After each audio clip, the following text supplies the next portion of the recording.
Assalamualaikum warahmatullahi wabarakatuh.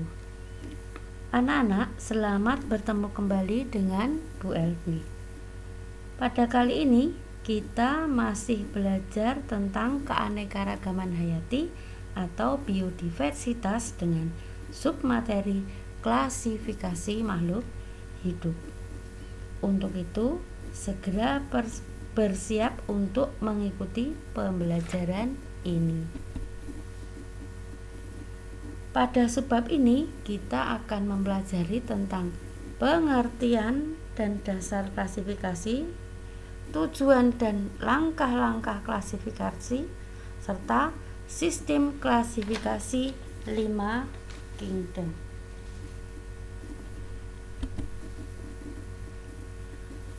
Sebelum kita mempelajari lebih lanjut tentang klasifikasi, tahukah kalian apa yang dimaksud dengan klasifikasi? Klasifikasi adalah kegiatan pengelompokan makhluk hidup.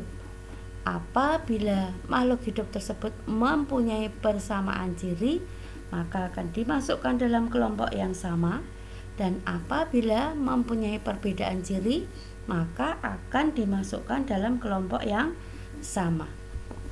Sebenarnya apa tujuan dari klasifikasi? Coba perhatikan keterangan yang ada di slide HP kalian. Yang pertama, untuk mempermudah mengenali jenis-jenis makhluk hidup. Yang kedua, mengelompokkan makhluk hidup tersebut berdasar ciri-cirinya. Kemudian yang ketiga, mengetahui hubungan kekerabatan antar makhluk hidup. Sedangkan yang keempat adalah mengetahui evolusi makhluk hidup berdasar kekerabatannya. Yang dimaksud dengan hubungan kekerabatan adalah hubungan jauh dekatnya garis keturunan pada suatu makhluk hidup. Nah, bagaimanakah sebenarnya klasifikasi makhluk hidup tersebut? Klasifikasi dapat dilalui dengan 3 tahapan. Yang pertama adalah pencanderaan. Pencanderaan adalah kegiatan mengidentifikasi dengan cara mengamati persamaan dan perbedaan cirinya. Kemudian yang kedua yaitu pengelompokan atau klasifikasi. Setelah kita mengetahui persamaan dan perbedaan cirinya, maka kita dapat mengelompokkan makhluk hidup tersebut sesuai dengan ciri-ciri maupun perbedaannya. Kemudian yang tahap ketiga yaitu memberi nama terhadap makhluk hidup yang kita kelompokkan tadi dengan menggunakan sistem tata nama ganda atau binomial nomenklatur. Nah, baik, kita udah satu persatu bagaimana cara klasifikasi ini dilakukan. Yang pertama yaitu identifikasi makhluk hidup. Apa itu fungsinya identifikasi? Yaitu untuk menemukan identitas jenis atau kelompok pada makhluk hidup tersebut. Nah, untuk mempermudah bagaimana identifikasi ini berlangsung, maka para ahli menggunakan atau menyusun kunci determinasi atau kunci dikotomi. Nah, kunci dikotomi atau determinasi ini berisi deskripsi ciri-ciri organisme yang disajikan dengan karakter yang berlawanan. Nah, kunci determinasi ini merupakan sederet pertanyaan yang terdiri dari 2 baris pernyataan yang berlawanan. Coba kalian perhatikan keterangan yang ada di slide HP kalian. Di sana tertulis ada 1A. 1A itu merupakan tumbuhan yang berspora.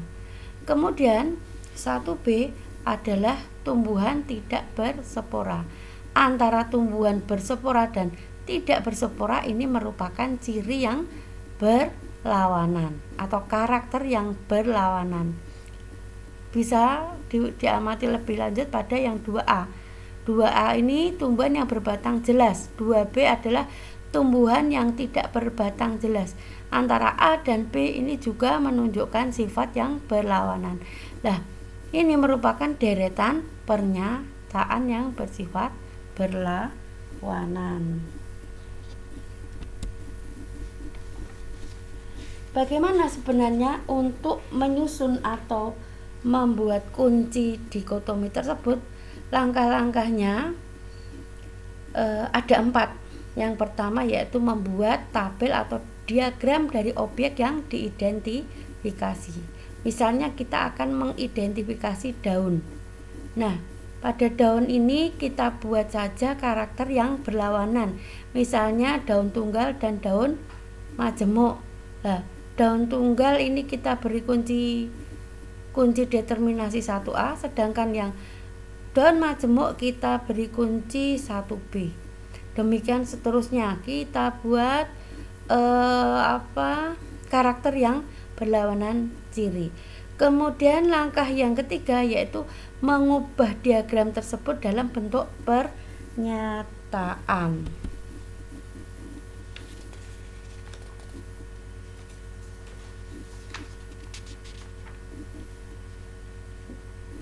Nah, seperti inilah deretan pernyataan yang kita susun menjadi kunci dikotomi. Nah, bagaimana cara menggunakan kunci determinasi ini? Nah, pertama kita lihat dulu misalnya tumbuhan yang kita akan amati. Ya, yang akan diamati misalnya daunnya. Kita amati saja daun pada tanaman tersebut merupakan daun tunggal atau daun majemuk. Kalau daun tunggal berarti 1A. 1A ini titik-titiknya menuju ke nomor 2. Berarti dari nomor 2 ini kalian terus lanjutkan ke ciri nomor 2. Oh, nomor 2, 2A. 2A ini apa? Oh, bangun daun seperti garis. Nah, ini cocok dengan organisme yang atau daun yang kalian amati tadi. Ternyata organisme yang kalian amati atau tumbuhan tadi merupakan tanaman rumput atau spesies berupa rumput. Ya, sampai di sini bisa dimengerti. Nah, tapi bagaimana seandainya tadi daunnya tidak tunggal? Berarti kita ambil saja karakter yang berikutnya yaitu 1B, daunnya majemuk. Kemudian kunci berikutnya kalian diminta untuk menuju ke nomor 4. Nah, ternyata nomor 4 ini sesuai dengan ciri yang 4A. Oh, berarti tanaman tersebut merupakan tanaman kapuk. Nah, kunci-kunci ini kalian tuliskan di sini. Kalau tadi 1A, itu 1A, kemudian 1A tadi kan menuju ke nomor 2. Nomor 2 berarti terakhirnya rumput. Jadi kunci determinasinya adalah 1A, 2A sama dengan rumput. Bisa dimengerti dengan baik ya. Nah, langkah yang kedua pada klasifikasi yaitu pengelompokan makhluk hidup. Nah, dalam sistem klasifikasi setiap makhluk hidup nanti setelah dikelompokkan dia akan menempati pada takson atau peringkat atau kategori tertentu. Nah, urutan kategori atau peringkat atau takson ini dimulai dari yang tertinggi dan terendah. Coba perhatikan yang A ini. Tertingginya adalah kingdom, terendahnya adalah spesies.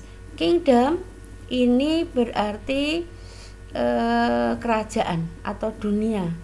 Kalau pada tumbuhan disebut dengan kingdom, kalau pada tumbuhan disebut dengan regnum seperti yang tertulis di B, regnum. Ya. Kemudian kalau hewan, takson yang kedua yaitu filum disebut filum. Kalau takson yang kedua pada tumbuhan disebut dengan divisio. Kelas, ordo, famili, genus sama untuk hewan dan tumbuhan. Yang membedakan hanya kingdom untuk tumbuhan, kingdom untuk hewan, regnum untuk tumbuhan, filum untuk hewan, kemudian divisio untuk tumbuhan. Kelas sampai dengan spesies ini sama ya. Coba perhatikan yang B ya, mulai dari atas sampai ke bawah. Di situ tertulis dalam suatu klasifikasi, apabila semakin tinggi tingkatan taksonnya, semakin tinggi arahnya ke ke atas, mulai dari ya spesies ini dapat dijabarkan lagi, dirinci lagi menjadi ras ya.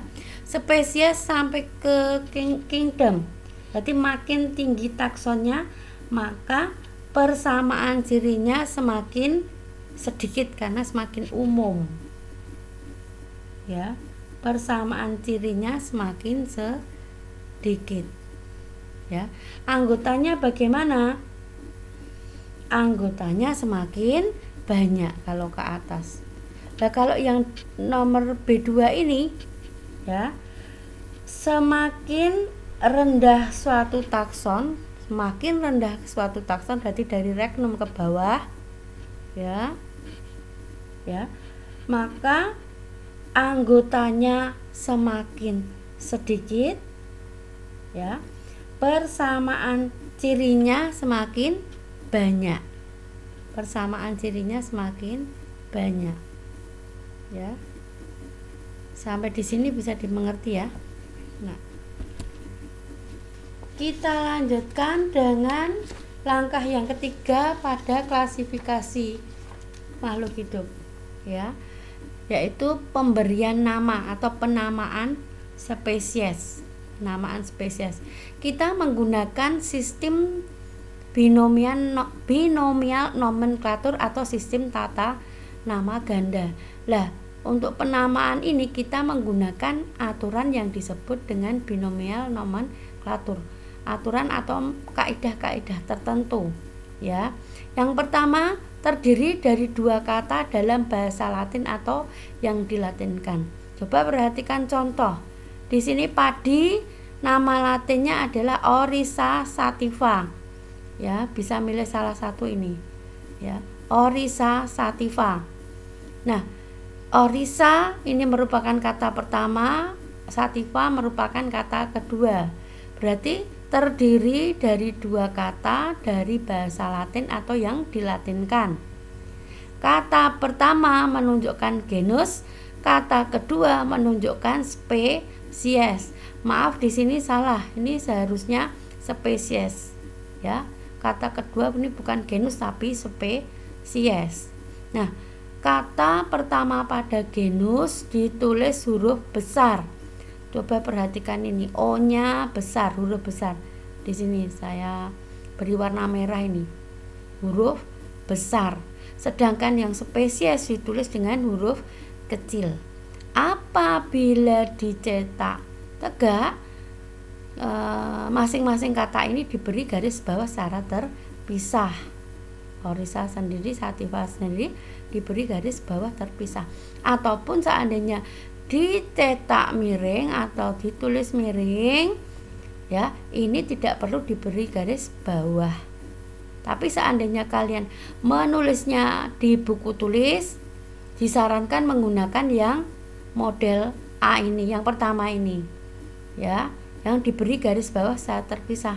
Lah mengapa? Nanti Bu Elvi tidak tahu tulisanmu ini betul-betul miring atau dibuat miring. Maka ketika menulis di buku tulis, yang disarankan menggunakan garis bawah secara terpisah. Paham ya? Nah, ternyata anak-anak, klasifikasi itu ada 3 macam ya. Yang pertama, klasifikasi artifisial atau buatan. Nah, ini dasar klasifikasi yang digunakan adalah 1 atau 2 ciri yang ada pada makhluk hidup tersebut. Nah, ini penggunaan dasar tersebut sesuai dengan kehendak pembuatnya, berarti sesuka hati si pembuatnya. Nah, misalnya ingin mengelompokkan bunga, ya bisa saja berdasar pada warna bunganya, kemudian berdasar bentuk daunnya, berdasar habitat atau tempat hidupnya, bahkan bisa juga daerah penyebaran tanaman tersebut. Kemudian klasifikasi yang kedua yaitu sistem alami. Kalau ini menggunakan persamaan ciri morfologi atau bentuk luar yang dimiliki makhluk hidup tersebut. Ya, bentuk luarnya, morfologinya. Misalnya, hewan berkaki 4 bisa saja kuda, sapi, gajah, buaya. Hewan bersayap bisa saja burung, kupu-kupu, nyamuk. Kemudian bisa saja kita membuat klasifikasi tentang tumbuhan berumbi. Bisa singkong, ketela, mungkin juga bawang merah. Kemudian klasifikasi yang ketiga yaitu sistem filogenik. Ini ditemukan oleh Charles Darwin. Dasar pengelompokannya yaitu disusun atas jauh dekatnya hubungan kekerabatan antar kelompok tertentu, ya, berdasar persamaan fisiologis, tingkah laku, dan hubungan evolusinya. Misalnya dapat diilustrasikan pada gambar yang ada di sini. Spesies 1 dan spesies 2 ini berasal dari nenek moyang yang sama. Jelas ini hubungan kekerabatannya lebih dekat dibanding spesies yang ketiga. Walaupun spesies 1 dan 2 ini juga berasal dari nenek moyang yang sama dengan spesies yang ketiga. Ya, nah nanti secara evolusi ternyata spesies 1, 2, 3 berasal dari atau mempunyai garis keturunan yang sama. Nah, kita lanjut dengan sejarah sistem klasifikasi. Klasifikasi ini berjalan sesuai dengan perkembangan ilmu dan teknologi. Ada sistem dua kingdom.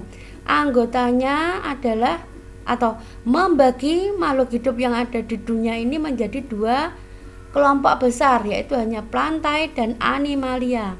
Plantae itu dunianya tumbuhan, animalia dunianya hewan. Berkembang menjadi sistem tiga kingdom dengan bertambah satu anggota lagi yaitu Monera. Monera itu makhluk hidup bersel satu dan prokariotik. Prokariotik itu artinya nukleusnya tidak berselaput. Bertambah lagi sistem 4 kingdom, ketambahan dengan fungi atau fungi atau jamur. Nah, kenapa kok tidak dimasukkan ke plantae jamur itu?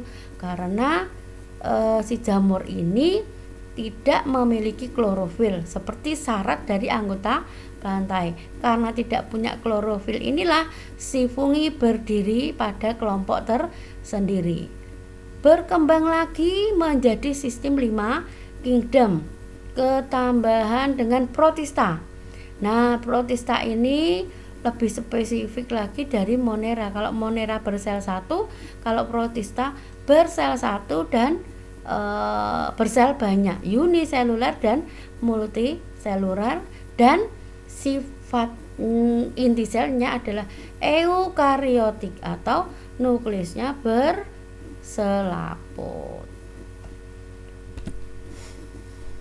Nah, di sini pada slide ini disajikan berbagai gambar sistem klasifikasi 5 kingdom.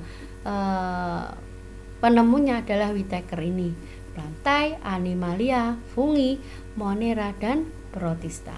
Baik anak-anak, pembelajaran kita cukupkan sampai sekian dulu. Belvi berharap kalian tetap semangat walaupun masih dalam masa pandemi, tidak menyurutkan langkah kalian untuk lebih giat belajar lagi. Terima kasih atas perhatiannya. Wassalamualaikum warahmatullahi wabarakatuh.